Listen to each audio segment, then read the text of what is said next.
two laws in every single person, two laws of gravitation. Because we have a spirit, I believe that we have also within us a gravitation that pulls us upwards, not downwards.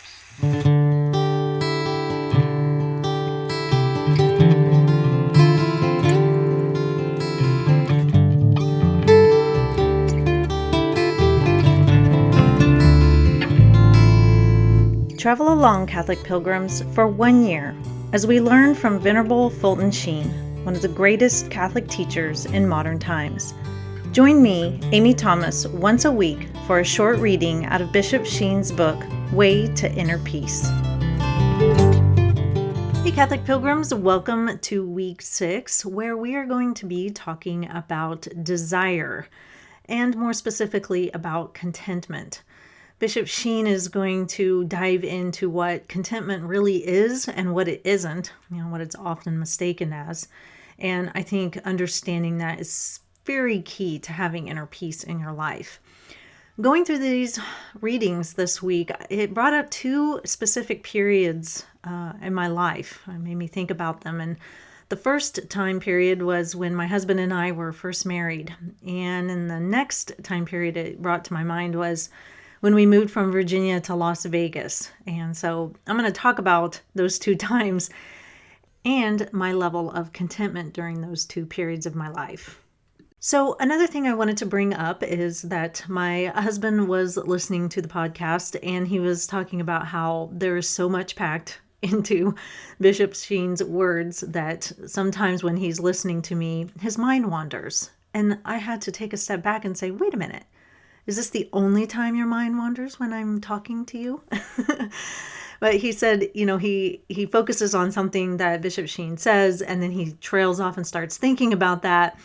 And then he gets lost and he has to stop and basically rewind and start over again. And so if while I'm reading, you find your mind going off on a tangent and thinking about something that I've read, it's totally fine to pause it and just meditate on that or think about it and see where your mind goes. That's the beauty of podcasts, is that you can pause and come back to it when you're ready. So if you find that you're trailing off, trying to think about something in one sentence while I continue reading on, just pause and come back to it and, let your mind think about what it's wanting to think about. And it might really shed some insight into your own life.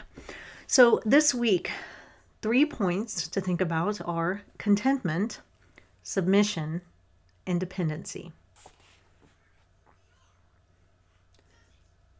Number 6, desire. Desire is to the soul what gravitation is to matter. When we know our desires, we know the direction our soul is taking. If desire is heavenly, we go upwards. If it is wholly earthly, we go downwards. Desire is like raw material out of which we fashion either our virtues or vices. As our Lord said, where your treasure is, there your heart is also. Very few people ever withdraw enough from the world to ask themselves, what is their basic desire? There are some who live a seemingly good life, who pay taxes, contribute to advertised welfare needs, but their basic desires are evil. Their goodness is often a want of opportunity for doing what is sinful. They are like the elder son in the parable of the prodigal son, who accuses his brother of, quote, wasting his substance on harlots, unquote.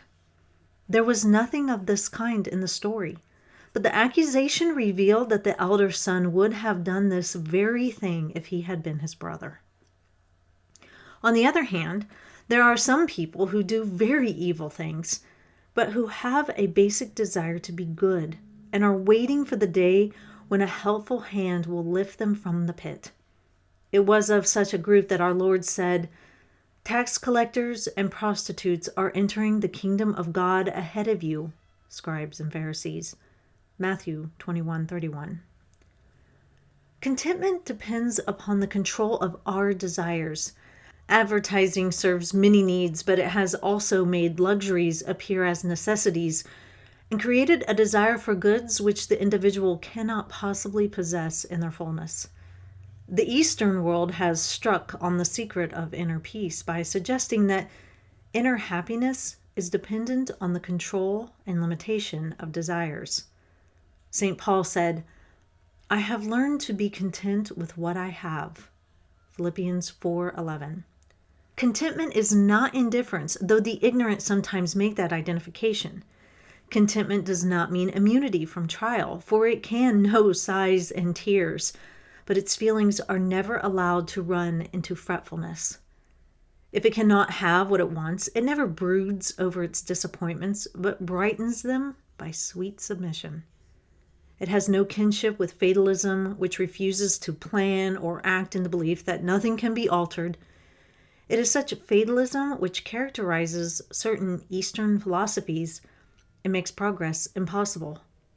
In contentment, one does not submit before he has prayed and acted, but after one has done all he can, accepting the event as the will of the Lord. There is a world of difference between submitting to the divine will from sullenness and submitting to it knowing that God is supreme wisdom, and that someday we will know all that happened for the best. There is a marvelous peace that comes into the soul if all trials and disappointments, sorrows and pains are accepted either as a deserved chastisement for our sins or as a healthy discipline which will lead us to greater virtue. The violin strings, if they were conscious, would complain when the musician tightened them. But this is because they do not see that the sacrificial strain was necessary before they could produce a perfect melody.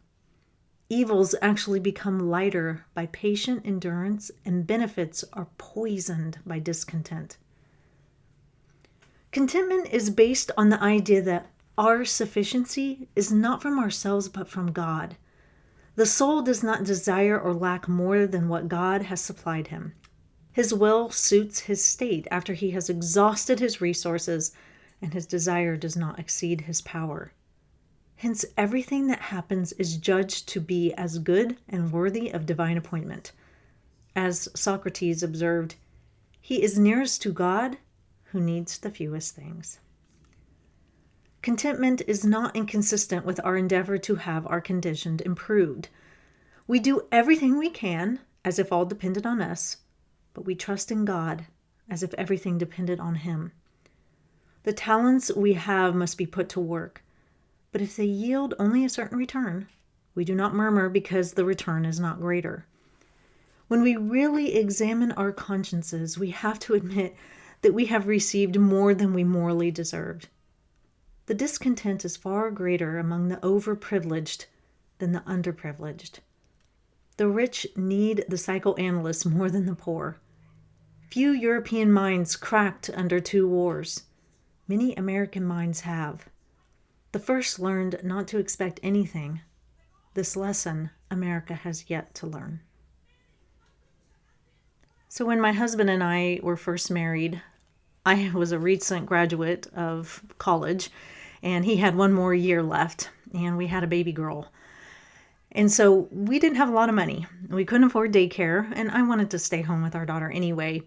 And so my husband would go to school during the day, and at night I would waitress, putting that college degree to good use. But it was what I could do at the time to provide for our family. My husband would stay home with our daughter, and they'd spend the evening together. I would go work as a waitress, and it got us by. It got us by until my husband was commissioned in the Air Force. And I think back on that time with such fondness.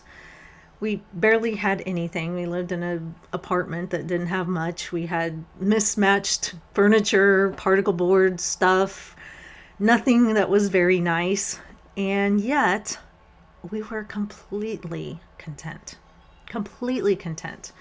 We had simple meals. We barely ate out because we couldn't afford it. I remember our grocery bill was maybe $40 a week, which seems amazing that we were able to do that, but it was mostly just my husband and I eating.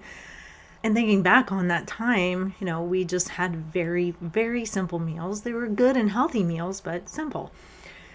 And we didn't do a lot of things that required money. We went on a lot of evening walks. We went to the park a lot with our daughter. We went on picnics. Just different, simple things that didn't ask any money of us. And, my husband and I didn't get to go on dates really. Sometimes our dates were at home after our daughter went to bed. But it was all enough.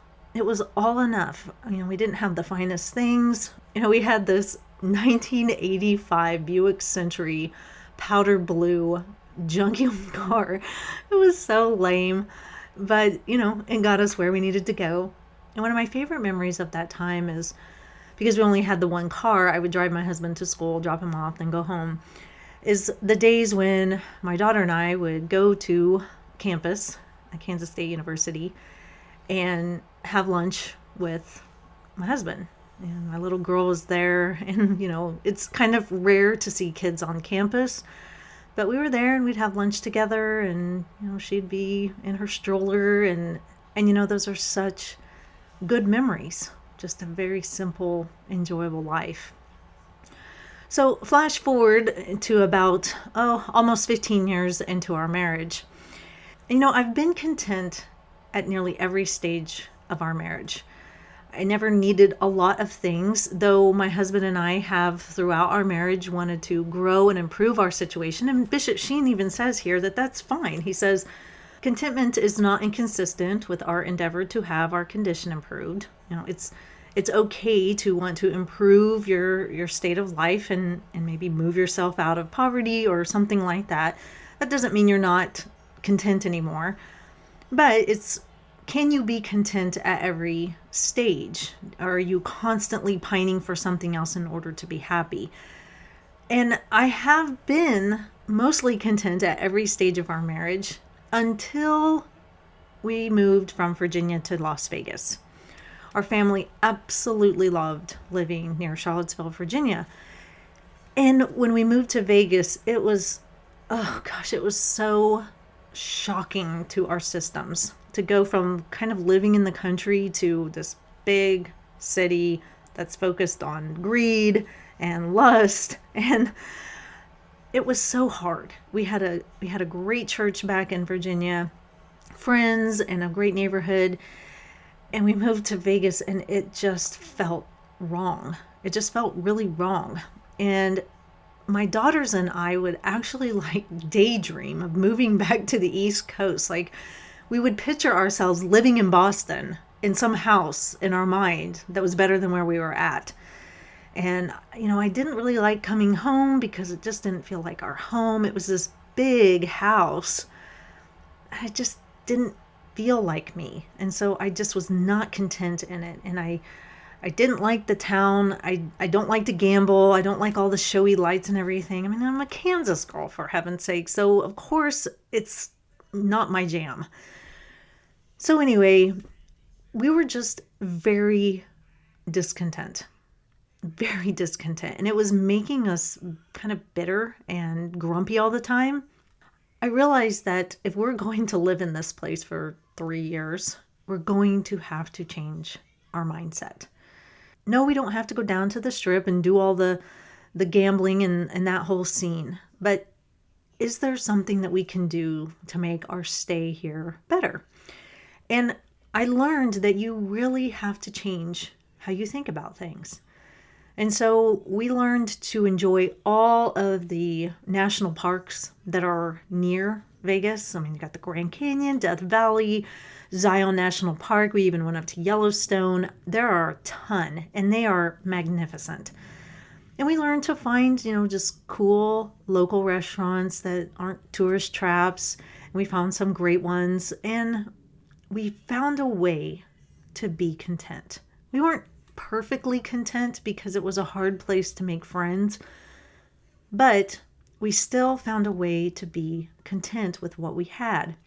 We eventually moved on base, which was better for our family, and we lived in a much smaller house than we had off base, but it was so much better. Even in a tinier house without the big gigantic walk-in closets and the big master bath, it just was suited to us much better.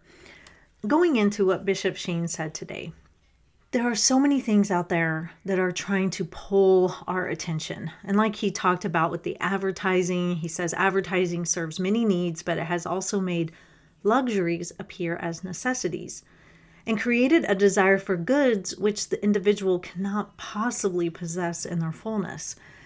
Now, oftentimes people feel like they have to have a two-income family because they need to possess all this stuff. And sometimes you live in a place where you have to have that or the needs of your family require it.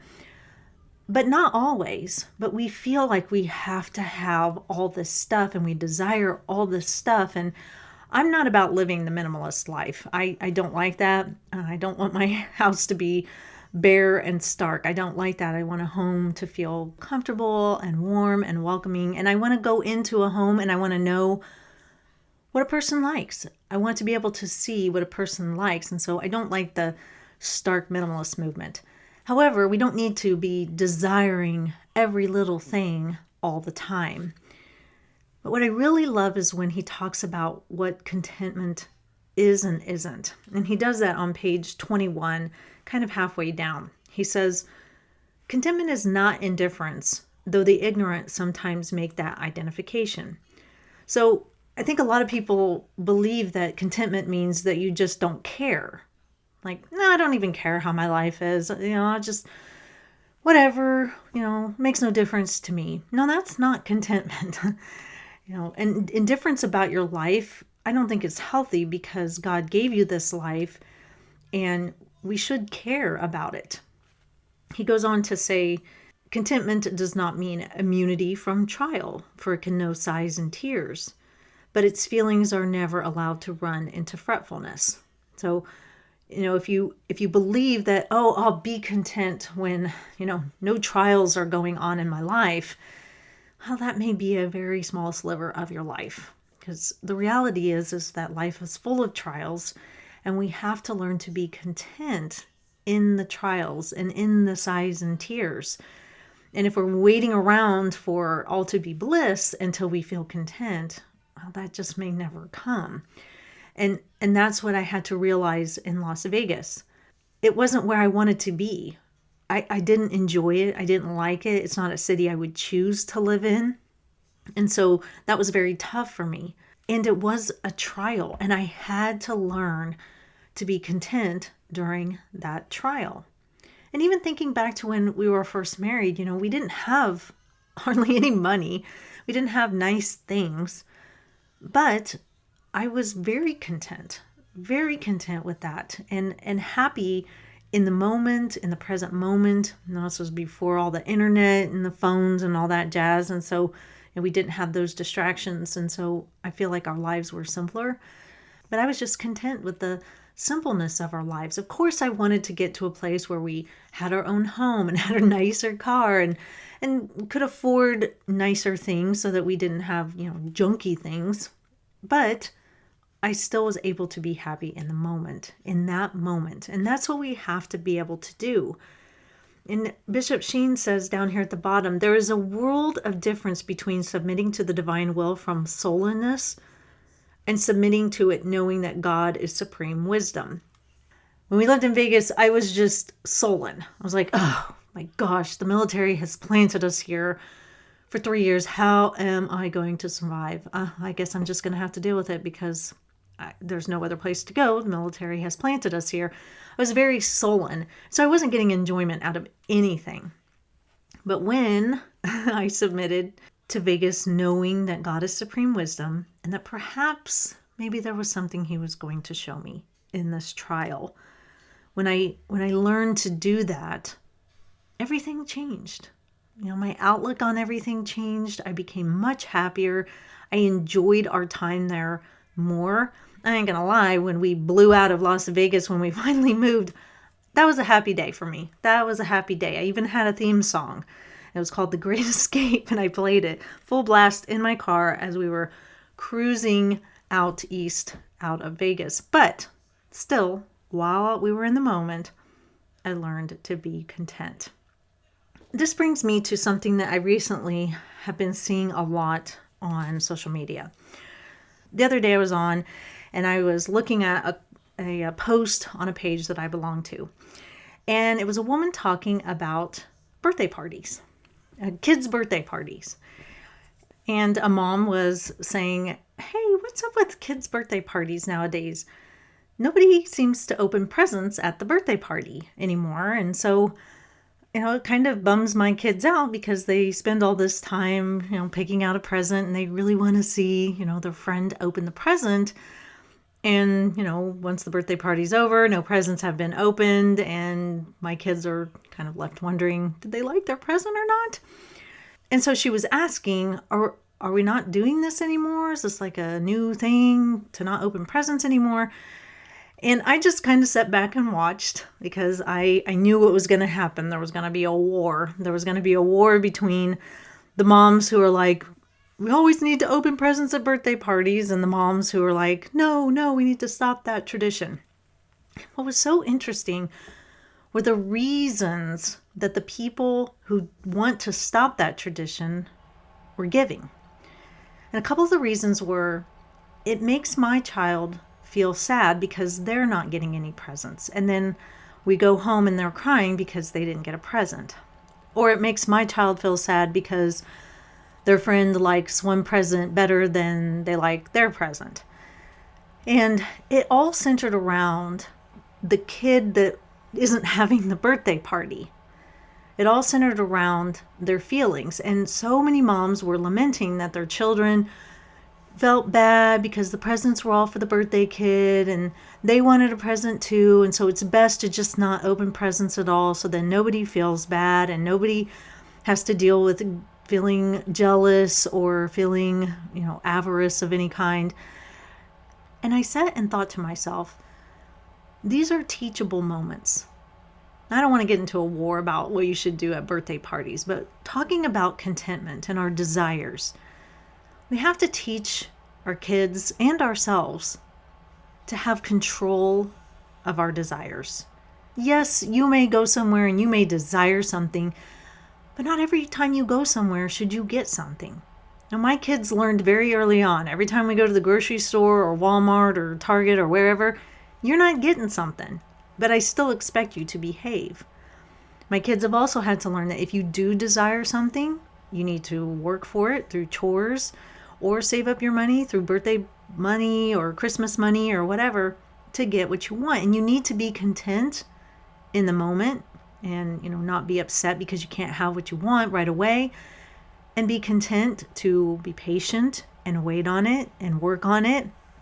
And these are real teachable moments. And I fear that we're teaching our kids to be discontent by not allowing them to learn that it's not always about you.